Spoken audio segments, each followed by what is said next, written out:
Por que Moisés não escreveu nenhum livro da Torá? Os 5 primeiros livros, os que a gente chama de Pentateucos. Vamos lá? Bom, senhores, nesse momento eu vou trazer para vocês o professor Fábio Sabino, trazendo um pouco da teoria documental, que prova que seria impossível Moisés escrever alguma coisa. E também eu vou trazer aqui desde antemão o professor Israel Filkenstein, que é um judeu, atual chefe da escavação do Levante e também professor lá da faculdade de Tel Aviv de pós-doutorado. Já vou printar aqui na tela. Ele tanto prova que o êxodo bíblico é uma mentira, é um mito, nunca existiu, como também o mesmo prova, e olha que ele é judeu, viu, que Moisés não existiu e que piorou que escreveu alguma coisa. Agora vamos ficar com a análise do professor Fábio Sabino explicando por que Moisés não teria escrito nada, segundo a teoria documentária. Vamos lá? Quando Deus criou Adão e Eva, aí vem dizendo assim, ó: portanto deixará o homem pai e mãe e unir-se-á à sua mulher. Só que Adão e Eva não tiveram pai e mãe, mas está escrito no Gênesis, lá no capítulo, no início do capítulo do Gênesis, a respeito da criação de Adão e Eva. E não tem nada falando a exceção de Adão e Eva. Não, por quê? É isso que o escritor está dizendo. É um conto lendário, e aí você vai ver que quem escreve esse conto lendário não é Moisés. Dizem que foi Moisés quem escreveu os 5 primeiros livros da Bíblia, né? Por que não?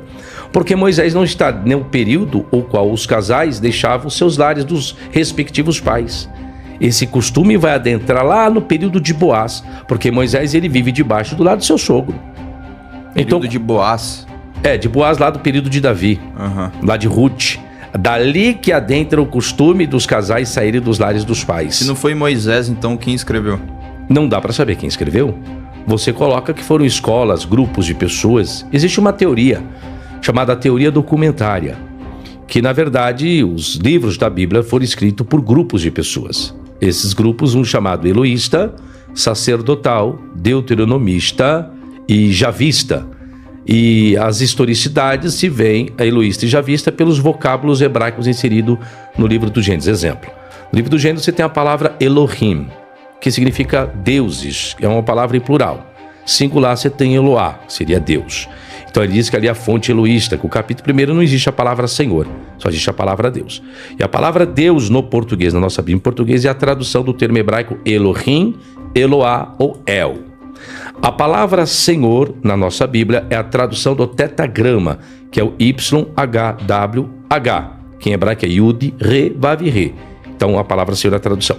Então quando chega no capítulo 1 do Gênesis, só tem a palavra Deus. No capítulo 2, versículo 4, aí aparece o tetagrama. Então quem escreveu o capítulo 1 é a fonte eloísta, quem escreveu o capítulo 2 já é uma mistura entre a fonte eloísta e a fonte javista. Pela nomenclatura que deram de Deus, a gente consegue ter uma perspectiva diferente nesse sentido. Aí no capítulo de número 2 você tem a fonte deuteronomista, que é da legalidade, que é da lei. Não coma, porque no dia em que tu comer, certamente morrerá. Opa, já existe um imperativo, uma ordem ali, uma lei, uma legalidade. Fonte deuteronomista. Aí você vai chegar entre Caim e Abel, a eles oferecendo o melhor. Aí você vê que da agricultura, dos primogênitos dos animais, das primícias, isso aí já é uma fonte sacerdotal. Quando veio o dilúvio, manda separar animais puros e impuros. Mas de onde vem a ideia de animais puros e impuros? Aí é um grupo de pessoas que estão inserindo as questões sacerdotais, as legalidades, da pureza, da santificação, da vestimenta. Então você tem um grupo de pessoas com as suas respectivas visões escrevendo e inserindo o seu código legal, seu código de conduta, de santidade, de nomenclaturas, de divindades e assim sucessivamente. Então não pode ser um único escritor, porque todo o conteúdo foge do seu período, foge da sua época. Então criaram um personagem, que Moisés é um personagem criado. Moisés também não existiu.